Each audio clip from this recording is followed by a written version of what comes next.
Há quanto tempo você está conosco, Marlene?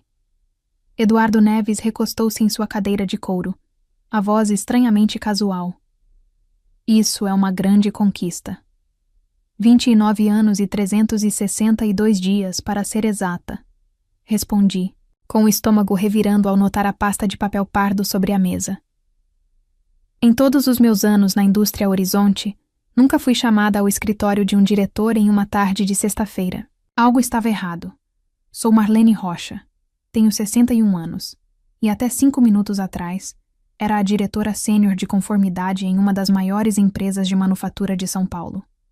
Passei quase 3 décadas garantindo que a empresa operasse bem dentro dos parâmetros legais, documentando irregularidades e mantendo-me firme quando outros buscavam soluções fáceis para problemas complexos. Minha aposentadoria estava programada para ser totalmente adquirida na segunda-feira, a apenas 3 dias de distância. O marco pelo qual trabalhei durante toda a minha vida adulta estava ao meu alcance. Eduardo deslizou a pasta sobre sua mesa, polida. Devido a restrições orçamentárias, estamos encerrando sua permanência na empresa, disse ele. Seus olhos nunca encontraram os meus. Imediatamente, a sala pareceu inclinar-se ligeiramente. Restrições orçamentárias. A indústria Horizonte havia acabado de anunciar lucros recordes no último trimestre. Este é o seu pacote de rescisão, ele continuou, batendo na pasta com o dedo bem cuidado. Assine até amanhã ou não receberá nada.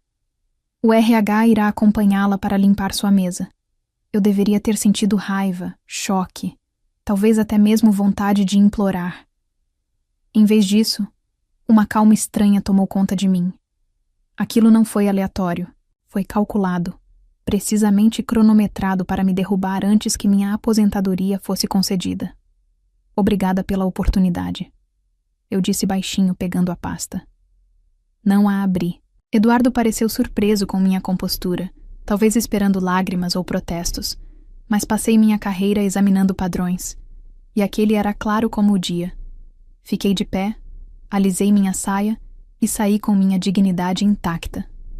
Patrícia, Lima, do RH, estava parada, desconfortável, enquanto eu arrumava meus pertences. A foto do meu falecido marido, Carlos Rocha, o vaso de plantas que minha filha me deu quando foi para a faculdade há 15 anos, e a placa que recebi pelos 25 anos de serviço. Não levei muito. A maior parte do que importava não cabia em uma caixa de papelão. Sinto muito, Marlene. Patrícia sussurrou, olhando nervosamente para o segurança que esperava para me escoltar. Isso não está certo.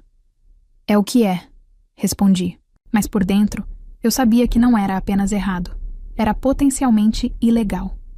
Nos últimos 4 anos, vinha documentando meticulosamente irregularidades financeiras que se intensificaram desde que Eduardo entrou na empresa. Enviei memorandos detalhados à cadeia de comando, sinalizei padrões suspeitos e até mesmo apresentei evidências de relatórios retroativos. Tudo isso foi descartado, enterrado ou devolvido, com instruções para focar em assuntos mais urgentes. Enquanto eu caminhava pelo saguão uma última vez, o segurança segurou a porta desajeitadamente. Tenha um bom fim de semana, senhora Rocha. Ele disse claramente desconfortável com seu papel naquela farsa. Assenti educadamente. Acredito que terei. A viagem para casa pareceu surreal. 29 anos de dedicação encerrados com uma pasta de papel pardo e uma caixa de papelão. A chuva de abril batia contra meu para-brisa enquanto eu dirigia pelas ruas familiares de São Paulo, passando pela Catedral da Sé, onde Carlos e eu nos casamos, pela escola onde nossa filha se formou, rumo à casa modesta que mantive sozinha desde que me tornei viúva há 12 anos. Pensei nos sacrifícios que fiz para crescer profissionalmente. Os recitais perdidos nos primeiros anos, quando eu trabalhava até tarde para conquistar promoções. As férias em família interrompidas por emergências de conformidade. As incontáveis noites revisando documentação que ninguém mais tinha paciência para analisar. Eu havia dado à empresa meus melhores anos, acreditando na segurança que minha aposentadoria um dia me proporcionaria. Ao estacionar na garagem, fiquei em silêncio por alguns instantes, permitindo-me sentir o peso do que havia acontecido. Eduardo Neves estava na empresa há apenas 6 meses. Chegou com a reputação de otimizar operações, o que normalmente significava cortar custos a qualquer preço. Eu sabia que, eventualmente, entraríamos em conflito. Recusei-me a certificar a conformidade em sua última iniciativa de corte de custos, uma medida que contornava diversos requisitos regulatórios. O que eu não previa era a rapidez e a crueldade com que ele agiria para me eliminar. Chegando em casa, fiz um chá e sentei-me à mesa da cozinha. Finalmente abri o pacote de indenização. Os termos eram insultuosos. 3 meses de salário, em troca da renúncia a qualquer direito futuro contra a empresa. Nenhuma pensão, nenhuma continuidade do plano de saúde, nenhum reconhecimento por quase 3 décadas de serviço. Apenas um cheque e uma armadilha legal, projetada para me silenciar. O documento exigia minha assinatura até às 17 horas do dia seguinte. Eles contavam com o medo e o desespero para que eu assinasse rapidamente, sem consultar ninguém. Aquilo não era um procedimento padrão. Era um esforço direcionado para me roubar o que conquistei. Deixei os papéis de lado e caminhei até meu escritório em casa, onde guardava meus registros pessoais. Atrás de uma fileira de álbuns de fotos de família, havia uma caixa à prova de fogo. Minha apólice de segurança. Nos últimos 4 anos, eu vinha levando para casa cópias de documentos financeiros suspeitos, anotando conversas em detalhes e salvando e-mails que descreviam padrões de má conduta. Não porque eu pretendesse usá-los, mas porque meus instintos profissionais me diziam que algo não estava certo. Abri a caixa e revisei seu conteúdo. Pedidos de empréstimo com dados falsificados, relatórios trimestrais com números manipulados, e-mails instruindo a equipe a retroceder certificações de controle de qualidade. Estava tudo lá. Mais de 1000 páginas de evidências de uma fraude sistemática que se intensificou sob a direção de Eduardo. Relatei todos os problemas pelos canais apropriados, apenas para ser ignorada ou marginalizada. Peguei meu telefone e rolei a lista de contatos até um nome que não via há anos, Júnior Almeida. Ele havia sido o diretor financeiro da Indústria Horizonte antes de sair para trabalhar na CVM, Comissão de Valores Mobiliários do Brasil. Sempre respeitou minha diligência, mesmo quando outros a achavam entediante.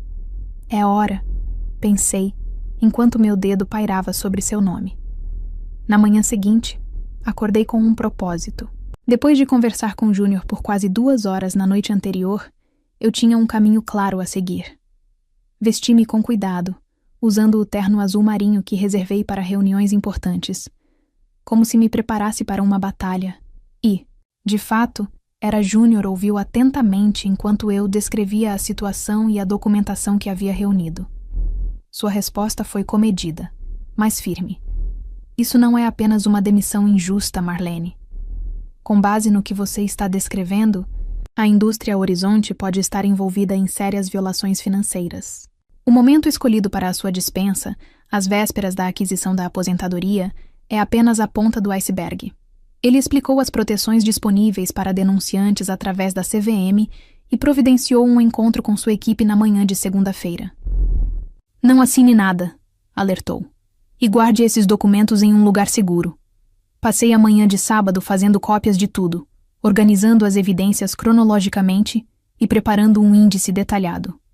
O trabalho manteve minha mente focada, impedindo que a raiva e a mágoa me dominassem. Ao meio-dia, eu já tinha 3 pacotes idênticos prontos.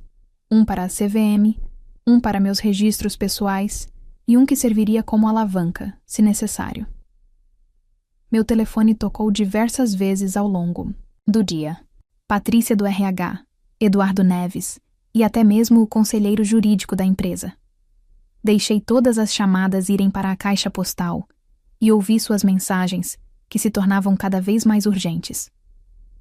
Marlene, precisamos daquele documento assinado. Hoje, dizia a voz tensa de Eduardo. Posso passar aí para buscar se isso ajudar. O setor jurídico foi mais direto. Senhorita Rocha, é imperativo que recebamos seu acordo assinado antes do encerramento do expediente. O não cumprimento poderia colocar em risco todo o meu pacote de indenização. O desespero deles apenas confirmou o que eu já suspeitava. Eles sabiam que estavam vulneráveis e queriam meu silêncio garantido antes que o fim de semana terminasse. Às 4:30 da tarde, minha campainha tocou. Pelo olho mágico, pude ver Eduardo parado na minha varanda. Seu terno caro destoava completamente do meu modesto bairro. Eu não respondi. Marlene, eu sei que você está aí. Ele chamou através da porta. Isso é ridículo. Apenas assine os papéis e todos nós poderemos seguir em frente. Observei em silêncio enquanto ele finalmente colocava um envelope na minha caixa de correio e voltava para seu sedã de luxo. Só então fui recuperar o que ele havia deixado. Outra cópia, do mesmo acordo, com uma nota manuscrita. Última oportunidade. Assine até às 9 da manhã de segunda-feira. Naquela noite, minha filha ligou para nosso bate-papo semanal. Letícia estava preocupada com o tom estranho na minha voz. Mãe, o que está acontecendo? Você parece diferente. Pensei em minimizar a situação, mas decidi não fazer isso. Letícia merecia a verdade. Eu fui demitida ontem, disse simplesmente. O quê? Mas você está há poucos dias de se aposentar com todos os benefícios. Eles não podem fazer isso. Fizeram, respondi. Mas não se preocupe, estou cuidando disso. Você precisa que eu volte para casa? Posso pegar um voo de Curitiba? Amanhã. Não, querida, fique onde está. Eu dou conta disso. Depois que desligamos, sentei na minha sala de estar enquanto a escuridão caía, pensando na reunião de segunda-feira com a CVM, Comissão de Valores Mobiliários do Brasil. Por anos, tentei resolver essas questões internamente, acreditando no sistema e na integridade da empresa. Fui leal, discreta e profissional, mesmo quando suspeitava de irregularidades graves. Mas, bem, eles fizeram sua escolha. E agora eu faria a minha. Eu não assinaria aquele acordo. Não seria silenciada. E mais importante, não deixaria que descartassem 3 décadas da minha vida sem consequências. Segunda-feira não poderia chegar rápido o suficiente. Amanhã chegou com uma clareza que eu não sentia há anos. Me vesti cuidadosamente, coloquei toda a documentação na minha maleta segura e dirigi até o centro de São Paulo, até o edifício federal onde Júnior havia organizado nossa reunião. O peso do que eu estava prestes a fazer pesava nos ombros, mas havia também uma sensação de justiça nisso.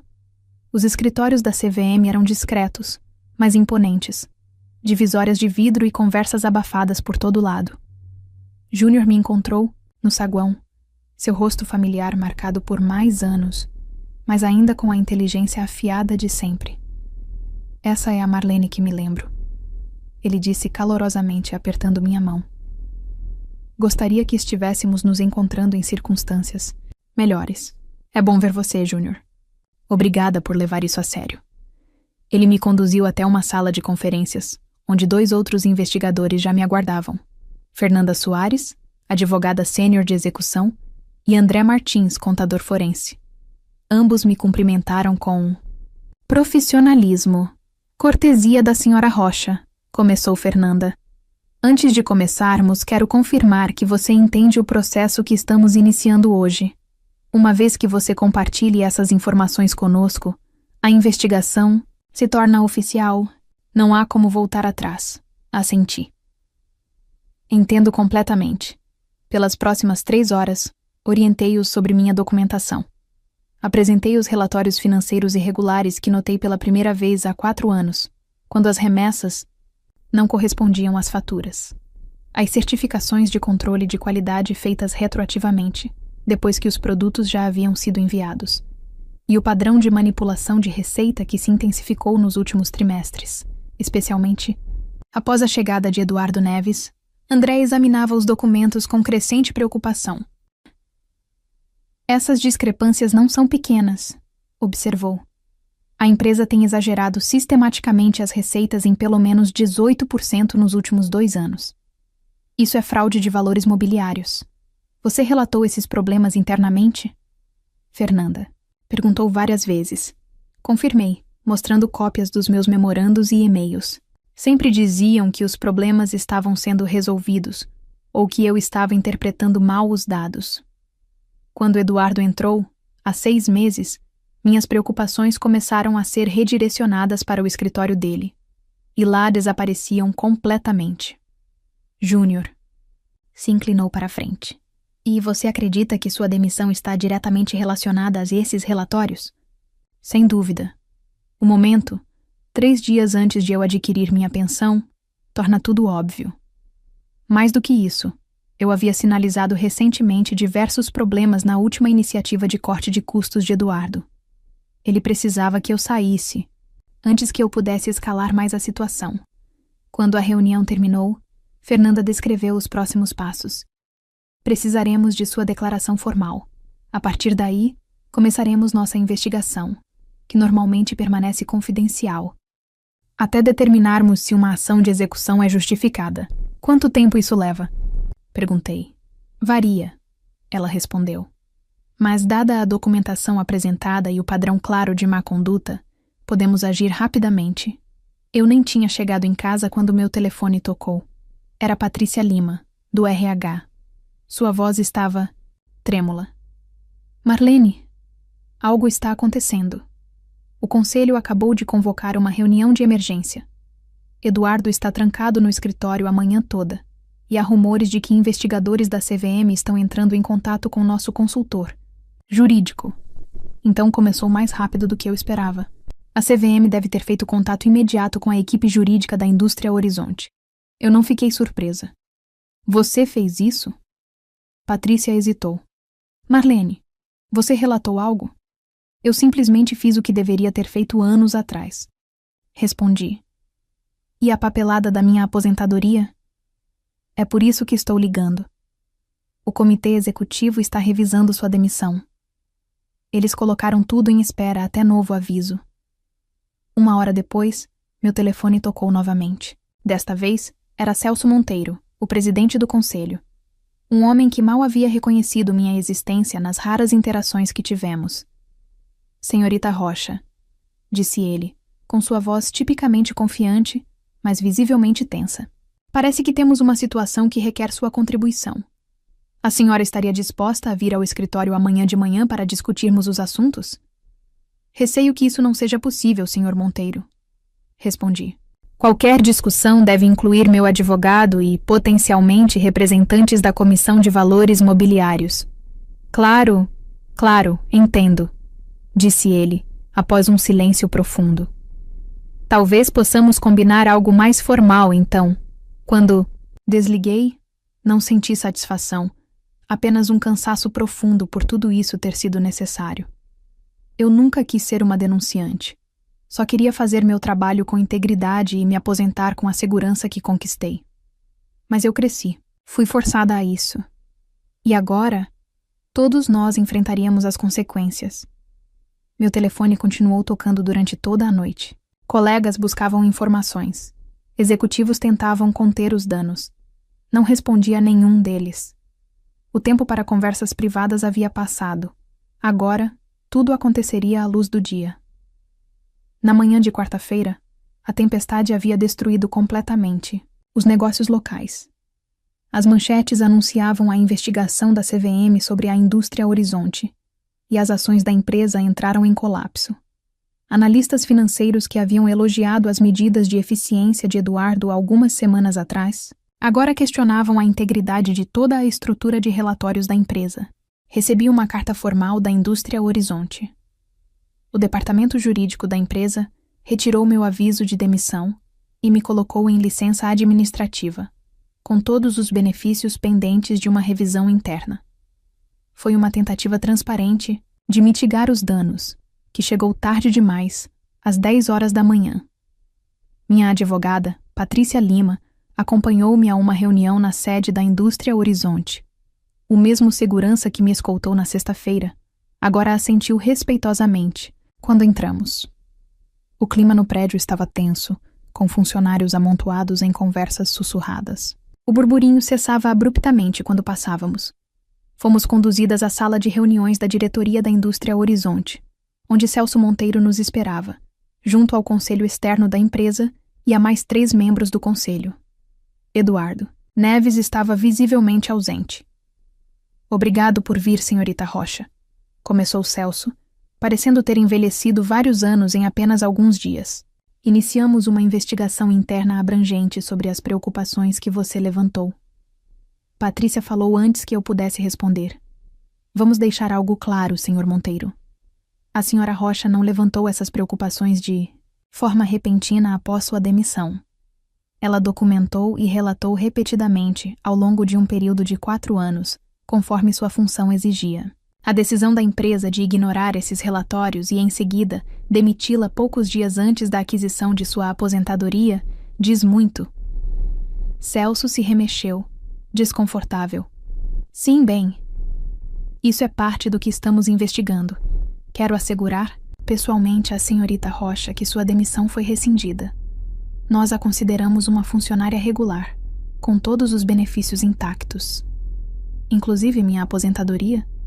Perguntei diretamente. Claro, ele respondeu rapidamente. Na verdade, estamos preparados para lhe oferecer uma função de consultoria após sua aposentadoria, que pode começar imediatamente se desejar. Valorizamos sua experiência. Minha cliente não está tomando nenhuma decisão hoje, interrompeu Patrícia. E qualquer pergunta sobre arranjos futuros deve ser precedida por um relato completo de como suas denúncias anteriores foram suprimidas. A reunião continuou por mais 1 hora, com os membros do conselho tentando se distanciar das ações de Eduardo e das irregularidades financeiras que documentei. Eles se retratavam como vítimas de desinformação, expressando choque e decepção com a aparente má conduta. Permaneci em silêncio, deixando Patrícia lidar com as manobras legais, enquanto eu observava suas linguagens corporais. Essas eram pessoas com quem trabalhei por anos, mas que nunca me enxergaram de verdade. Agora, não conseguiam desviar o olhar. Suas expressões eram uma mistura de medo e respeito recém-descoberto, enquanto nos preparávamos para sair. Celso fez um apelo final. Marlene, esperamos que você considere falar com os investigadores da CVM sobre as medidas corretivas que estamos tomando. Seu apoio seria inestimável. Olhei para ele diretamente pela primeira vez. Senhor Monteiro, passei 29 anos dedicada à conformidade desta empresa. Durante esse tempo, registrei 47 relatórios importantes, documentando irregularidades graves. Enviei 16 memorandos abordando especificamente as questões agora sob investigação. Solicitei 9 reuniões com a liderança executiva para discutir essas preocupações, das quais apenas 2 foram concedidas, e nenhuma resultou em ação. Em que ponto dessa história tive o seu apoio? A sala ficou em silêncio. Cooperarei totalmente com a investigação interna e com a CVM, continuei. Mas falarei apenas sobre os fatos, como sempre fiz. Se esses fatos apoiam ou prejudicam a indústria Horizonte, bem, dependerá inteiramente do que vocês fizerem a seguir, não do que disserem nesta sala. Enquanto Patrícia e eu saíamos, ela sussurrou. Isso foi perfeitamente declarado. Só quando chegamos ao estacionamento é que me permiti respirar fundo. A adrenalina que me carregou durante o confronto começou a desaparecer, deixando-me exausta, mas lúcida. Ainda não era a vitória. Era apenas o começo da responsabilização. E agora? Perguntei a Patrícia, enquanto estávamos ao lado de nossos carros. Ela sorriu levemente. Agora eles lutam para salvar o que podem, enquanto a investigação continua. Mas não se engane, Marlene. Eles estão com medo de você. Balancei a cabeça. Eles não estão com medo de mim. Estão com medo da verdade. Há uma diferença. Patrícia, assentiu pensativa. Há, de fato. E essa diferença é o motivo pelo qual você vencerá isso, independentemente de como acontecer. Enquanto eu dirigia para casa, perguntei-me o que Carlos teria pensado de tudo isso. Meu falecido marido sempre encorajou minha natureza meticulosa, mesmo quando outros a achavam frustrante. Sua atenção aos detalhes não é uma peculiaridade, Marlene. Ele costumava dizer. É um superpoder. Talvez ele estivesse certo, o tempo todo. Na sexta-feira, exatamente 1 semana após minha demissão, a história havia se transformado em um escândalo corporativo completo. A CVM emitiu solicitações formais de informações à indústria Horizonte, e um memorando interno assinado por Celso Monteiro anunciava a suspensão imediata de Eduardo Neves, enquanto aguardava a investigação. As ações da empresa haviam caído quase 30%, gerando preocupações entre grandes investidores e parceiros. Eu já não era mais apenas Marlene Rocha, a responsável pela conformidade negligenciada. Os jornais de negócios agora se referiam a mim como a denunciante e a mulher que expôs a indústria Horizonte. A atenção repentina era desconfortável, mas eu permanecia focada no processo, trabalhando em estreita colaboração com os investigadores da CVM, que agora operavam em um prédio separado, próximo à sede da empresa. As provas fornecidas por mim abriram muitas portas, mas a investigação revelava ainda mais padrões preocupantes. Júnior Almeida me ligou para atualizar o progresso da investigação. Marlene, é pior do que pensávamos, disse ele com a voz grave. A manipulação financeira remonta a pelo menos 5 anos antes de Eduardo. Ele acelerou o processo, mas não foi quem começou. Eu já suspeitava, respondi. Havia irregularidades que não consegui documentar completamente, porque não tive acesso a certos relatórios de nível executivo. Bem, agora conseguimos acessá-los, continuou Júnior. E eles contam uma história de fraude sistemática, projetada para inflar o valor da empresa. O conselho alega ignorância, mas pelo menos 3 membros deviam saber. Eles assinaram transações importantes. Essa notícia deveria ter me confortado, mas, em vez disso, me deixou com uma sensação de vazio. A empresa a qual dediquei minha vida havia sido corrompida em níveis que nem mesmo eu compreendia completamente. As pessoas em quem confiei minhas preocupações estavam, na verdade, participando ativamente da mesma fraude que eu denunciava. Naquela tarde, recebi uma ligação de Letícia. Sua voz estava tensa de raiva. Mãe, você viu as notícias? Eles estão tentando te dar o crédito? Eu não vi, respondi calmamente. Tenho evitado a cobertura da mídia e focado nos procedimentos oficiais. O que estão dizendo? Que o executivo da indústria Horizonte, Eduardo, deu uma entrevista alegando que você tinha problemas de desempenho e estava chateada por ter sido preterida para uma promoção. Ele está fazendo parecer que você está retaliando por motivos pessoais. Não fiquei surpresa. Era uma estratégia de defesa previsível, atacar a credibilidade da denunciante em vez de responder às alegações. Não importa, Letícia. Assegurei a ela. As evidências falam por si. Minhas avaliações de desempenho foram exemplares por 29 anos. Eles não podem reescrever essa história agora. Mas Eduardo estava tentando exatamente isso. Naquela noite, diversos meios de comunicação difundiram a narrativa dele, questionando meus motivos e sugerindo que eu havia manipulado documentos para incriminá-lo. Era uma atitude desesperada de um homem desesperado. Mas ainda assim doeu ver minha integridade ser questionada tão publicamente. Patrícia ligou imediatamente. Não responda a nada disso, alertou. A CVM emitirá uma declaração, amanhã, esclarecendo seu status de denunciante e a credibilidade das suas evidências. Deixe os canais oficiais cuidarem disso. Eu não estava planejando responder, eu disse a ela. Mas vou fazer outra coisa. Na manhã seguinte, dirigi até meu banco local e pedi para falar com a gerente, Silvia Campos.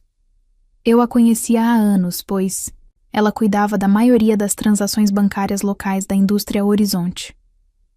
Marlene. Ela me cumprimentou calorosamente. Tenho acompanhado as notícias. Como você está? Estou bem, Silvia, mas preciso acessar meu cofre na sala privada. Abri o cofre e retirei um envelope lacrado que eu havia colocado lá há 3 anos. Ele continha cópias de trocas de e-mails entre o antecessor de Eduardo e 2 membros do conselho, discutindo maneiras de gerenciar as aparências financeiras durante um período crítico de aquisição. Eu os encontrei acidentalmente ao arquivar e-mails antigos, e algo me disse para protegê-los separadamente da minha outra documentação. Não os incluí em meu relatório inicial à CVM, Comissão de Valores Mobiliários do Brasil, porque não estavam diretamente relacionados aos problemas atuais. Mas agora, com Eduardo tentando minar minha credibilidade, eles forneciam um contexto crucial, mostrando que as práticas problemáticas eram anteriores às minhas preocupações específicas sobre ele. Liguei imediatamente para Júnior. Tenho algo que você precisa ver, eu disse a ele. E isso muda a narrativa completamente. Enquanto dirigia para encontrá-lo, não senti satisfação. Apenas a certeza de que a verdade completa surgiria agora, independentemente de quem fosse implicado. A reunião de emergência do conselho foi convocada para a manhã de segunda-feira, 10 dias após minha demissão, e 7 dias após a investigação da CVM se tornar pública. Eu não fui convidada, mas não precisava estar lá para saber o que estava acontecendo.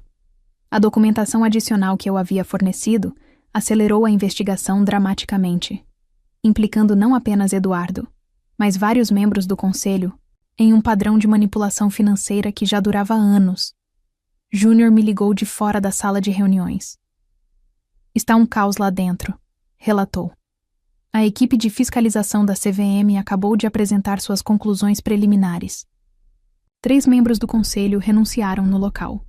Eduardo está tentando alegar que estava apenas seguindo práticas estabelecidas, mas ninguém mais está acreditando.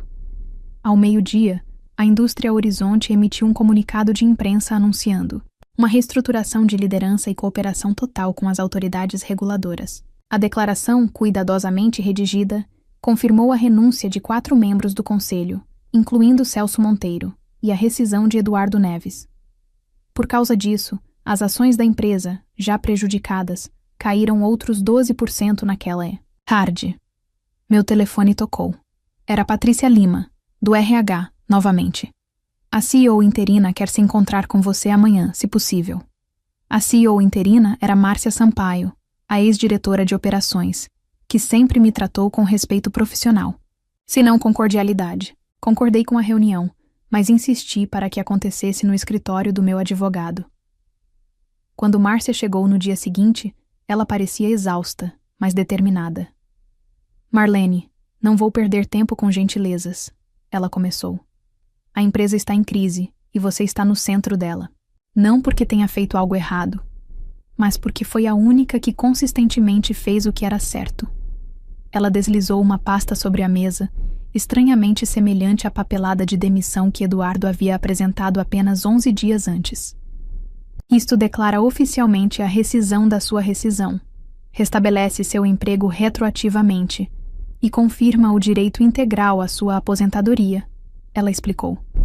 Também inclui um pacote de compensação adicional, reconhecendo as dificuldades que você enfrentou. Abri a pasta. O pacote de compensação incluía uma quantia equivalente a 5 anos do meu salário, cobertura completa de assistência médica vitalícia e um pedido formal de desculpas do conselho. Também estamos estabelecendo uma nova divisão de ética corporativa. Márcia continuou. Gostaríamos que você ajudasse a projetá-la como consultora após sua aposentadoria. Sua experiência é inestimável. Fechei a pasta sem comentar sobre a oferta. E sobre Eduardo Neves e os membros do conselho envolvidos, a expressão de Patrícia endureceu. Acusações criminais são esperadas. A empresa não os defenderá. A justiça parecia finalmente ter chegado à Indústria Horizonte. 6 meses depois, sentei-me em um tribunal federal, observando enquanto Eduardo Neves e 2 ex-membros do conselho se declaravam culpados de fraude de valores mobiliários. O homem que havia acabado com minha carreira tão casualmente agora parecia diminuído em seu terno escuro. Sua arrogância havia sido substituída por derrota. Nossos olhos se encontraram brevemente quando ele se virou para sair, e eu vi reconhecimento ali. Não de mim, especificamente, mas do que eu representava. As consequências de suas ações. Escândalo se tornou um estudo de caso em falhas de governança corporativa e no papel crucial da conformidade interna. Recusei a posição de consultoria na empresa reorganizada, optando por trabalhar com agências reguladoras para desenvolver melhores protocolos de denúncias. Minha história inspirou outros responsáveis pela conformidade a apresentarem sua própria documentação de irregularidades corporativas, criando um efeito cascata em diversas indústrias. A CVM me concedeu um pagamento substancial como denunciante, 15% das penalidades avaliadas contra a Indústria Horizonte. Combinado com minha aposentadoria e o acordo, eu tinha mais segurança financeira do que jamais imaginei ser possível. Estabeleci um fundo de bolsas de estudo para mulheres que buscam carreiras em ética corporativa e conformidade, nomeando-o em homenagem a Carlos Rocha. Letícia se mudou para São Paulo para ficar mais perto de mim, trazendo meus 2 netos com ela. Passamos fins de semana juntos em minha nova casa à beira do lago, construindo memórias que eu perdi enquanto trabalhava aquelas longas horas. Uma noite, enquanto estávamos sentadas assistindo ao pôr do sol sobre a água, Letícia fez uma pergunta que me pegou de surpresa.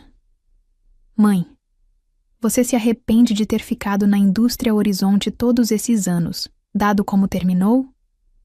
Considerei cuidadosamente antes de responder. Não. Lamento que tenha sido necessário expô-los, mas não me arrependo do meu trabalho lá. Integridade não é apenas sobre ser honesto quando é fácil. É sobre manter seus princípios, especialmente quando isso custa algo a você. Letícia assentiu, pensativa. Você me ensinou isso, sabe? Não com palavras, mas pelo exemplo. E percebi que esse foi talvez o resultado mais significativo de todos. Não a vindicação, não a segurança financeira, mas o conhecimento de que minhas escolhas mostraram à minha filha o que significa permanecer firme em seus valores, independentemente das consequências. Quanto à indústria Horizonte, a empresa sobreviveu, embora bastante diminuída. A nova liderança implementou protocolos de conformidade rigorosos e práticas de relatórios transparentes. Eles ainda me enviam seus relatórios anuais, talvez como um lembrete, talvez como um pedido de desculpas. Eu os leio cuidadosamente, observando as práticas aprimoradas com satisfação profissional. Alguns podem ver minha história como uma vingança, mas eu nunca a vi dessa forma.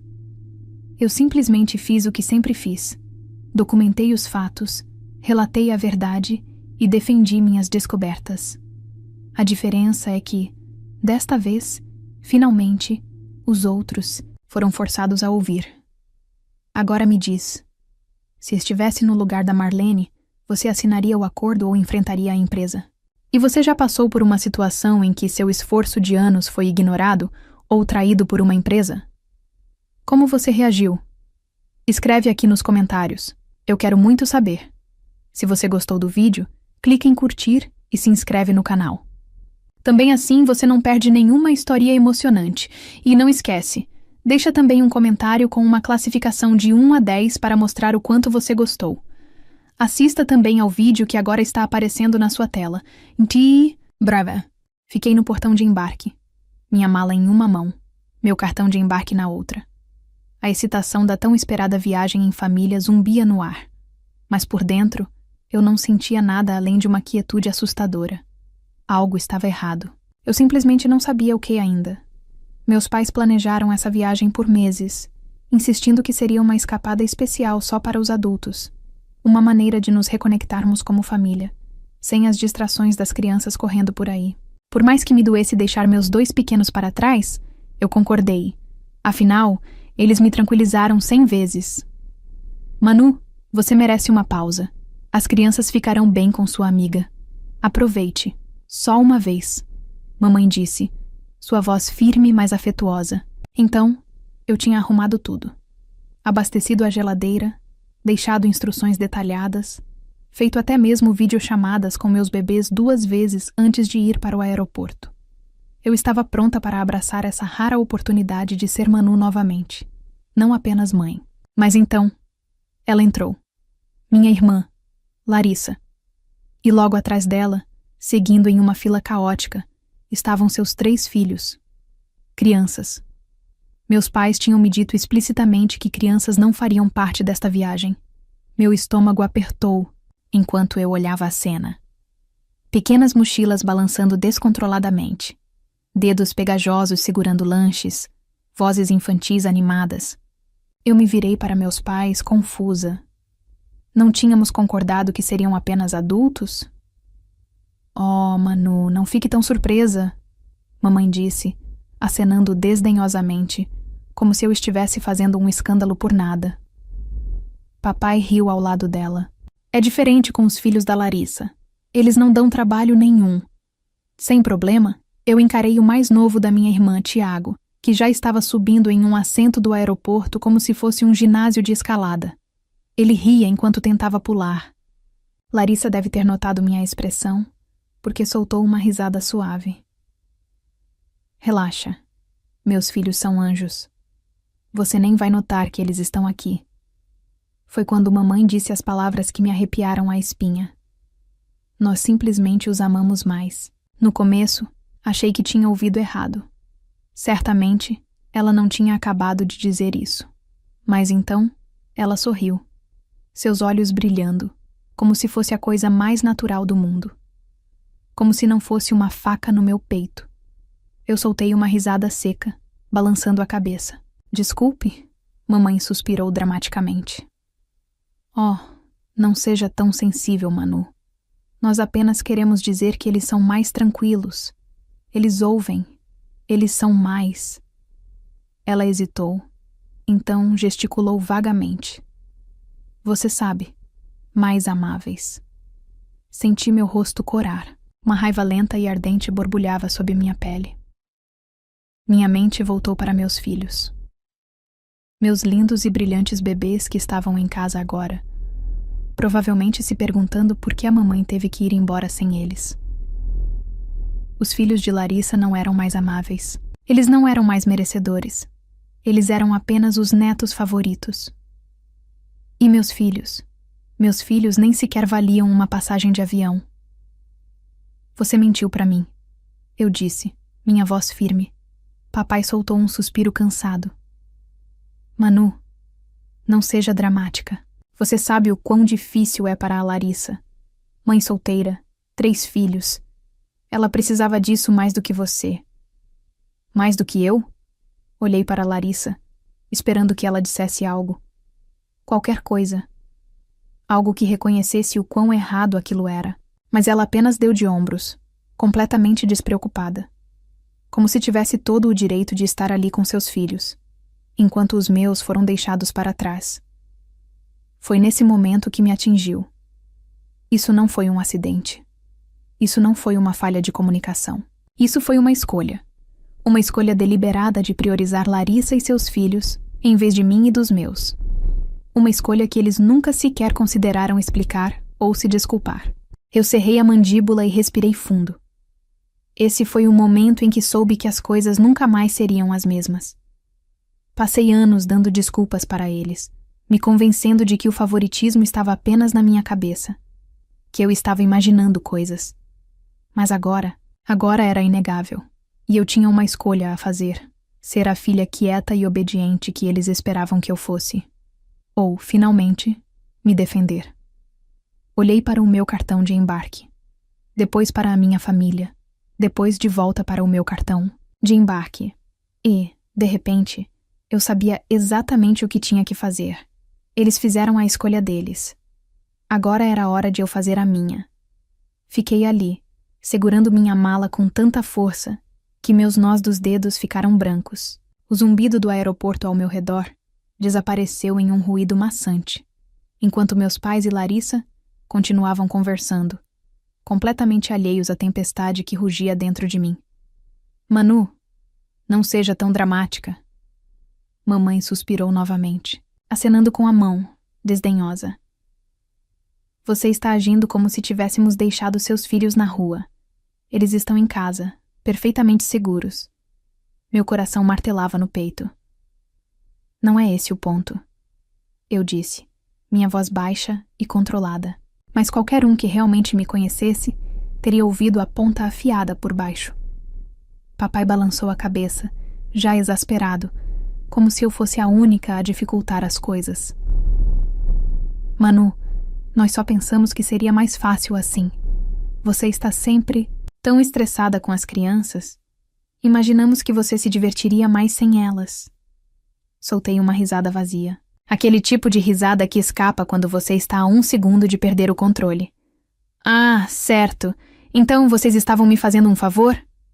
Olhei para Larissa, que folheava o telefone como se não fizesse parte da conversa.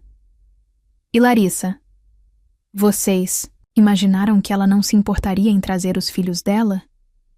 Mamãe se mexeu desconfortavelmente, finalmente percebendo que eu não estava apenas irritada. Eu estava furiosa. Você sabe como as coisas são difíceis para ela, querida. Ela disse, abaixando a voz como se estivesse falando com uma criança. 3 filhos, nenhum pai por perto. Ela precisava disso mais do que você. Lá estava de novo. Aquela frase. Ela precisava disso mais do que você. Eu quase podia sentir algo dentro de mim estalar. Você continua dizendo isso. Você ao menos se ouve? Minha voz estava aumentando agora, e as pessoas ao redor começavam a olhar, sentindo a tensão. Eu não me importava. O que acontece comigo e com o que eu preciso? Isso não importa? Porque eu não sou a filha indefesa e esforçada? Os olhos da mamãe se arregalaram. A expressão do papai endureceu. Manu, abaixe a voz. Não. Dei um passo à frente, meu coração martelando. Vocês mentiram para mim. Olharam nos meus olhos e disseram que essa viagem era só para adultos. Vocês sabiam que eu nunca deixaria meus filhos para trás se tivesse escolha. Vocês sabiam e não se importaram. Larissa finalmente levantou os olhos do telefone, revirando-os. Deus, Manu, deixe para lá. São férias, não o fim do mundo. Foi a gota d'água. Exalei bruscamente, segurando a alça da minha mala. Eu não iria nessa viagem. Não com eles. Não mais. Aproveitem suas férias. Disse, minha voz firme, controlada, mortal. Virei-me e comecei a andar em direção à saída. Mamãe engasgou. Manu, não seja ridícula. Para onde você está indo? O voo está embarcando em breve. Não para mim. Chamei por cima do ombro. A voz do meu pai veio mais afiada agora, mais brava. Não ouse agir como uma criança sobre isso. Isso me fez parar. Lentamente, virei-me, encontrando o seu olhar. De frente. Agir como uma criança? Repeti, minha voz assustadoramente calma. Isso é rico.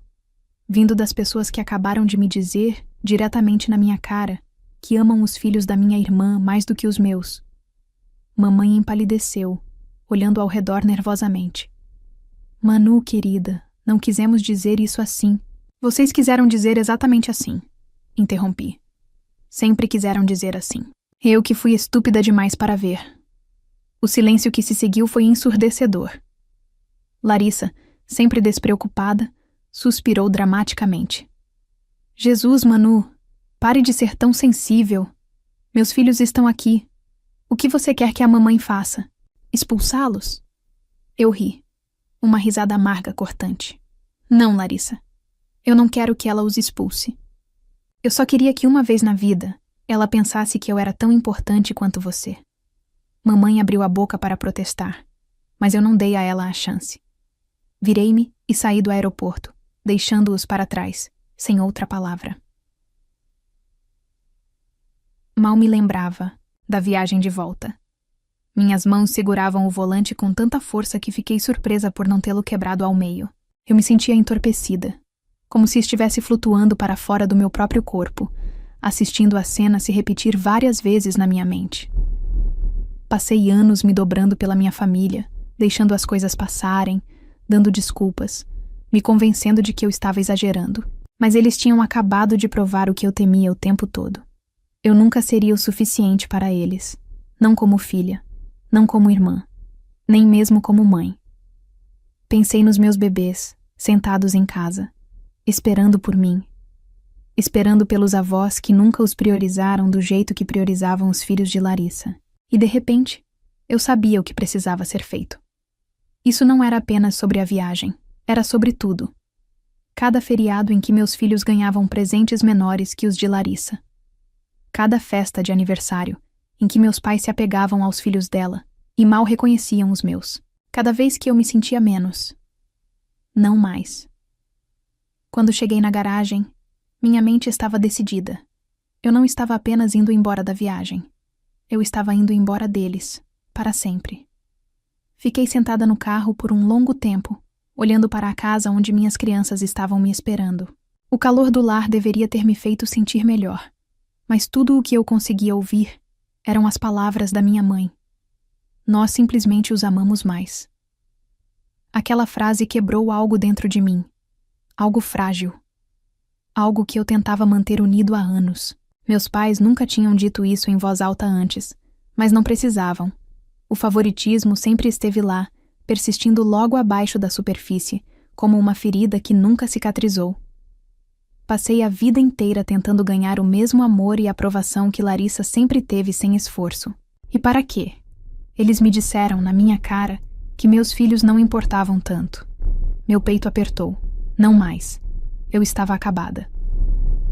Respirei fundo e saí do carro. Assim que abri a porta da frente, 2 pequenas figuras vieram correndo em minha direção. Mamãe, minha filha, Sofia, se jogou em meus braços, seus cachos balançando enquanto me abraçava com força.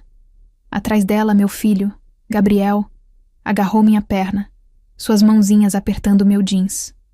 Você já está de volta? Minha melhor amiga, Lígia. Espiou pela porta da cozinha, confusão no rosto. O que aconteceu? Perguntou, a preocupação evidente na voz. Coloquei Sofia no chão e forcei um sorriso. Explico mais tarde. Lígia estudou meu rosto e assentiu. Ela me conhecia bem o suficiente para ver que algo havia mudado, algo profundo. Virei-me para meus filhos, passando os dedos pelos cachos de Sofia. Vocês 2 se divertiram? Nós sentimos sua falta. Gabriel fez um biquinho, abraçando minha cintura. Meu coração apertou. Eles mereciam algo melhor. Eles mereciam avós que os quisessem por perto. Não aqueles que os viam como um inconveniente. Beijei o topo da cabeça de Gabriel, segurando-o perto. Eu também senti sua falta, meu amor. Tanto. Naquela noite, depois de colocar as crianças para dormir, sentei-me à mesa da cozinha. Meu telefone estava à minha frente. Minha mãe havia ligado 4 vezes. Meu pai, 2 Larissa, nenhuma única vez. Nenhuma surpresa aí. Ignorei as chamadas perdidas. Em vez disso, abri nosso grupo da família. O mesmo grupo onde meus pais sempre se emocionavam com os filhos de Larissa. O mesmo grupo onde eu passei anos mordendo a língua, fingindo que não percebia o desequilíbrio. Não mais. Comecei a digitar. Não irei na viagem. E também não farei mais parte desta família. Hesitei por um segundo e continuei. Passei a vida inteira sendo tratada como se eu fosse menos. Como se meus filhos fossem menos. Hoje, vocês deixaram claro que isso nunca vai mudar. Espero que aproveitem suas férias. Mas de agora em diante, não me liguem, não me mandem mensagens e não esperem nada de mim. Nunca mais. Li a mensagem, meu pulso martelando em meus ouvidos. Então, sem pensar 2 vezes, cliquei em enviar. Por um momento, apenas olhei para a tela. Então, um por um, saí de todos os grupos da família. Bloqueei os números dos meus pais, antes que tivessem a chance de responder. Estava feito. Eu havia cortado o laço. Na manhã seguinte, Lígia entrou na minha cozinha e me encontrou fazendo panquecas, o cheiro de manteiga e xarope enchendo o ar. Ok, disse ela cruzando os braços. Derrame tudo. Virei uma panqueca no prato. Eu terminei com eles. Lígia piscou. Espera. Com seus pais? Assenti. Uau! O que aconteceu? Contei a ela tudo. A mentira, a traição, o favoritismo, finalmente dito em voz alta. Quando terminei, Lígia segurava a caneca de café com tanta força que achei que iria quebrá-la. Manu! Ela respirou fundo. Isso é horrível. Dei de ombros tentando ignorar a dor na garganta. Não é surpreendente. Isso não torna tudo bem. Ela retrucou. Encontrei seu olhar. Não, não torna. Lígia largou a caneca. E agora, exalei. Agora eu foco nos meus filhos, na nossa vida. Lígia me estudou por um momento, então sorriu. Bem, porque você e seus filhos, vocês merecem o melhor. Eu assenti. Meu coração mais leve do que tinha estado em anos. Pela primeira vez na minha vida, eu não estava esperando que meus pais me vissem, porque eu finalmente me vi. Não demorou muito para as consequências começarem. No início, houve silêncio. Um dia inteiro se passou sem uma única ligação ou mensagem dos meus pais ou de Larissa. Eu sabia que eles tinham visto minha mensagem. Imaginei-os sentados em sua suíte de hotel, tomando coquetéis, provavelmente revirando os olhos, para o meu comportamento dramático. Mas eu também sabia de algo que eles não sabiam.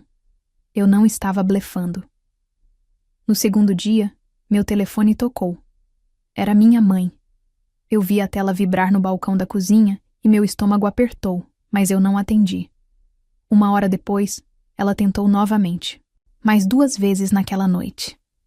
Depois, foi meu pai. Em seguida, Larissa, cujo nome eu não via aparecer na minha tela havia meses. Eu ignorei todos. No terceiro dia, as mensagens começaram. Mãe. Manu, querida, vamos ser razoáveis. Você está exagerando. Precisamos conversar.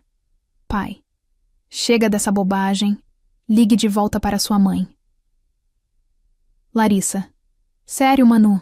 Você está realmente brava com isso? Cresça. Olhei para as mensagens e uma risada amarga escapou dos meus lábios. Nem um único pedido de desculpas. Nenhuma admissão de que tinham feito algo errado. Eles ainda achavam que eu estava apenas fazendo birra, como se eu fosse uma criança que eles poderiam repreender até a submissão.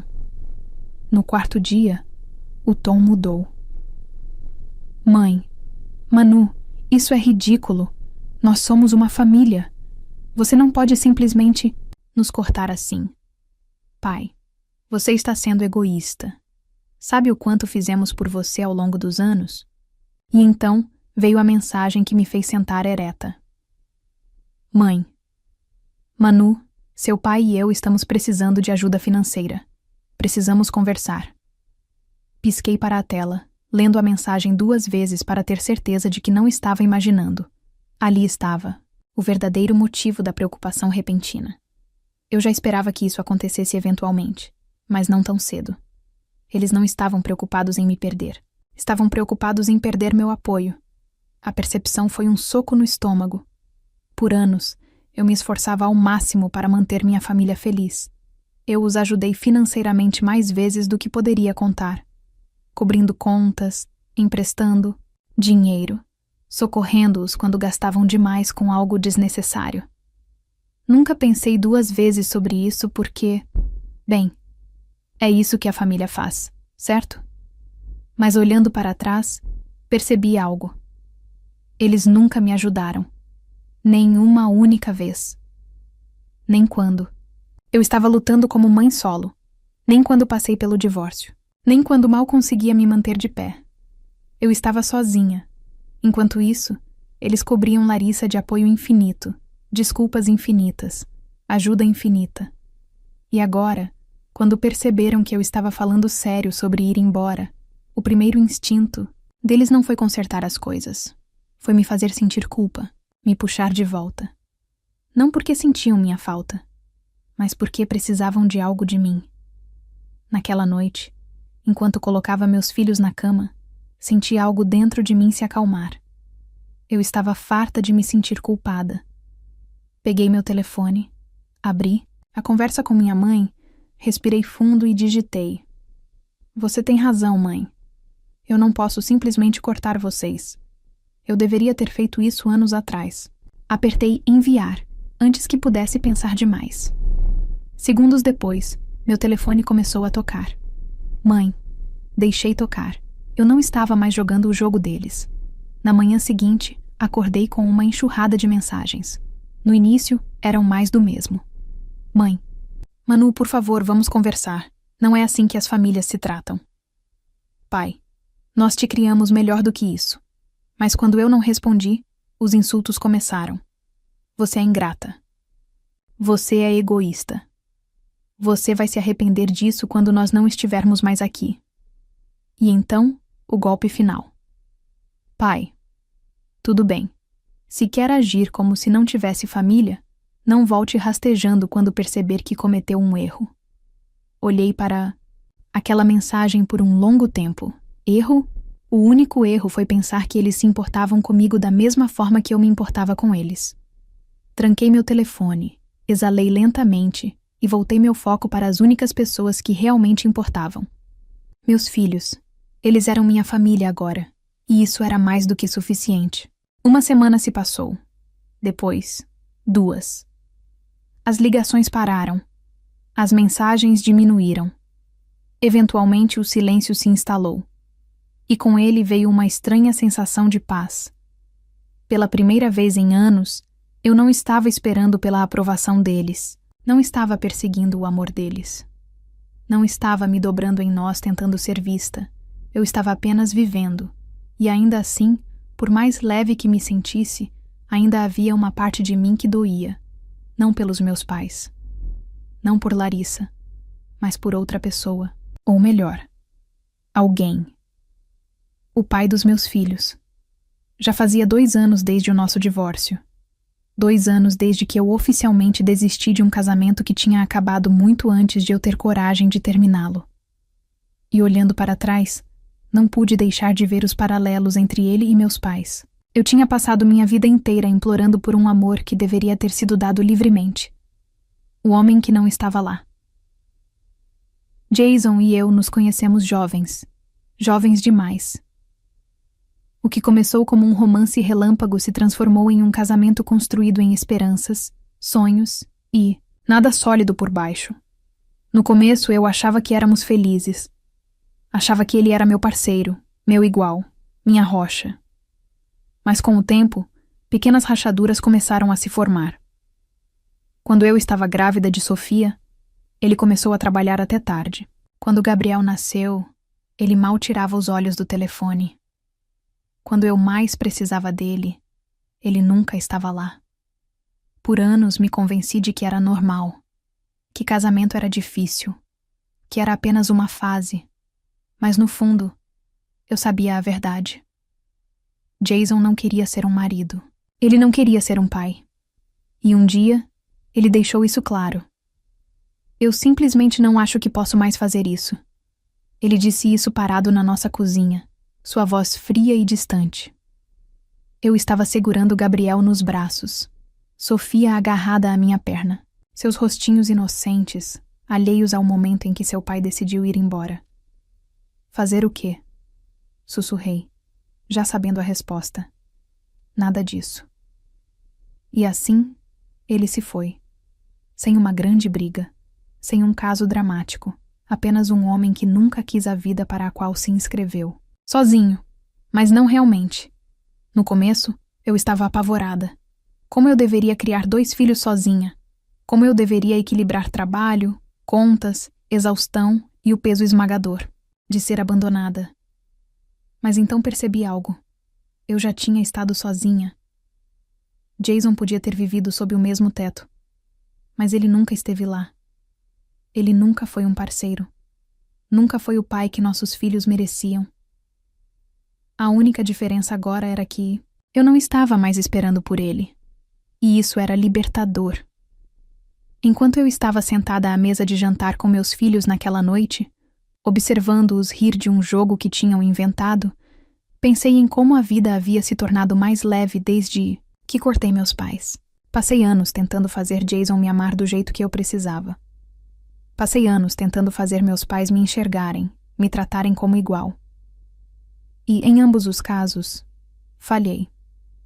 Não porque eu não fosse boa o suficiente, mas porque eles nunca foram capazes de me dar o que eu precisava. Levei 2 anos para parar de olhar para trás em meu casamento. Eu não ia demorar tanto para seguir em frente com meus pais desta vez. Eu estava escolhendo a mim mesma. Naquela noite, depois que coloquei Sofia e Gabriel na cama, vi meu telefone acender. Era Jason. Fiz uma careta. Ele raramente ligava. Nós só nos comunicávamos por e-mails ou mensagens curtas sobre as crianças. Curiosa, atendi. Manu? Sua voz estava hesitante, insegura, culpada. Jason? Eu ouvi sobre tudo. Seus pais, a viagem, Larissa. Eu endureci. Como? E sua mãe me ligou. Eu congelei. O quê? Ele suspirou. Ela estava tentando me fazer sentir culpado para falar com você. Disse que você tem se comportado mal e dificultado as coisas para a família. Soltei uma risada aguda, balançando a cabeça. É claro. Mesmo depois que eu os cortei, eles ainda tentavam controlar a narrativa. E o que você disse? Perguntei, me preparando para o que quer que ele estivesse prestes a dizer. Jason hesitou. Eu disse para ela me deixar fora disso, que não era da minha conta, e que... Ele limpou a garganta. Que você é uma boa mãe, e que eles deveriam ser gratos por você estar disposta a falar com eles. Pisquei.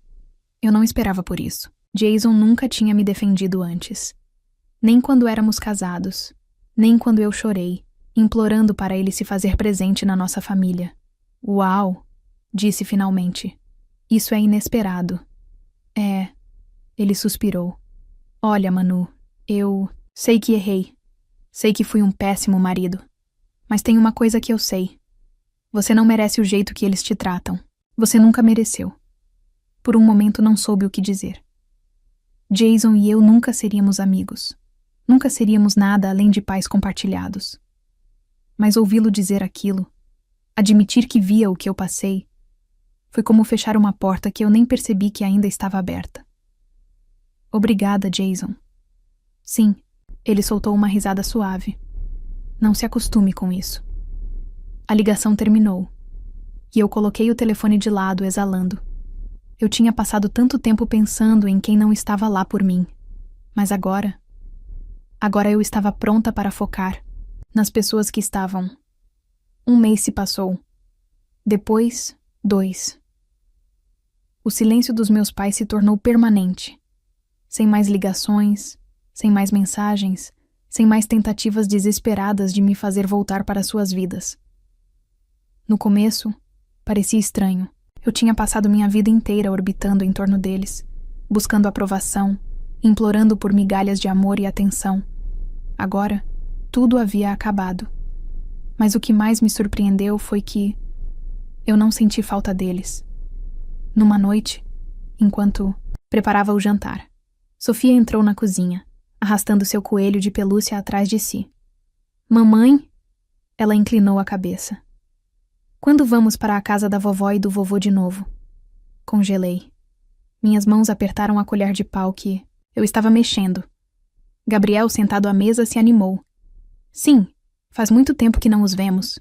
Engoli em seco. Como explicar para meus filhos, ainda tão pequenos para entender manipulação e favoritismo, que seus avós nunca os valorizaram de verdade? Que só se importavam com eles quando era conveniente? Me ajoelhei ao nível deles, tirando uma mecha de cabelo do rosto de Sofia. Querida, disse gentilmente, nós não vamos mais ver a vovó e o vovô. Seu rostinho se franziu. Por quê? Hesitei. Quanto eu deveria dizer? Porque às vezes a família não nos trata do jeito que merecemos, falei por fim. E quando isso acontece, temos que construir nossa própria família. Uma que nos ame do jeito certo. Sofia pareceu pensar sobre isso por um momento. Depois assentiu. Ok, disse simplesmente, pegando seu coelho de pelúcia e pulando para longe. E foi isso, tão fácil para ela. Eu queria que tivesse sido tão fácil para mim. Alguns dias depois, quando eu estava me acomodando para a noite, houve uma batida na porta. Franzi a testa. Ninguém nunca aparecia na minha casa. Espiei pela janela e senti meu estômago embrulhar. Larissa. Por um momento pensei em ignorá-la, mas uma parte de mim, aquela que ainda estava aprendendo a deixar ir, precisava saber por que ela estava ali. Abri a porta, mas não me afastei. O que você quer, Larissa? Ela suspirou dramaticamente. Uau! Nem um oi? Cruzei os braços. Eu não estava mais jogando seus jogos. Certo. Ela murmurou, mudando de posição. Eu vim falar sobre mamãe e papai. Meu corpo enrijeceu. Não há nada para falar. Manu, vamos lá. Ela me lançou um olhar cansado. Você já fez seu ponto, ok? Você está brava, Mas já faz meses. Eles ainda são seus pais. Eu ri. Na verdade, ri. Não, Larissa. Eles eram meus pais. Até deixarem bem. Claro que eu não importava tanto quanto você. Ela revirou os olhos. Ah, por favor. Eles te amam. O suficiente? Minha voz estava calma, mas firme. Eu não vou fazer isso. Eu vejo eles como são agora. Vejo você como você é. E eu não preciso de nada disso na minha vida. Seus lábios se separaram ligeiramente, como se não esperasse que eu me mantivesse firme. Mas... não, interrompi. Cansei de ser o segundo lugar. Cansei de ser a filha menos importante. E cansei de fingir que estou bem com isso. Larissa me olhou por um longo momento. Algo brilhou em seus olhos. Algo quase como arrependimento. Mas eu não me importava mais. Adeus, Larissa. E dessa vez fui eu quem fechou a porta. Naquela noite, sentei-me no sofá com Lígia tomando chá enquanto as crianças brincavam. No outro cômodo. Então, sua irmã apareceu? Ela ergueu uma sobrancelha. Sim. Deixa eu adivinhar. Ela queria que você perdoasse e esquecesse, para que tudo voltasse a ser como antes. Sorri. Acertou. Lígia tomou um gole do chá. E você disse para ela ir embora. Ela sorriu. Claro que disse. Me recostei no sofá, exalando profundamente. Pela primeira vez na vida, eu me sentia livre. Sem mais perseguições, sem mais súplicas, sem mais espera por um amor que nunca viria. Eu tinha meus filhos, eu tinha meus amigos, eu tinha paz. E isso era mais do que suficiente. Agora me diz, como você reagiria se descobrisse que seus pais preferem apoiar sua irmã em vez de você, mesmo após anos de dedicação e sacrifícios? E na sua opinião, você acha que é possível reconstruir relações familiares após um rompimento tão profundo? Ou algumas coisas simplesmente não têm volta? Escreve aqui nos comentários. Quero muito te entender. E não esquece, se você gostou do vídeo, clique em curtir e se inscreve no canal também. Assim você não perde nenhuma história emocionante de amor ou de drama familiar. E me diz também qual tipo de história você prefere.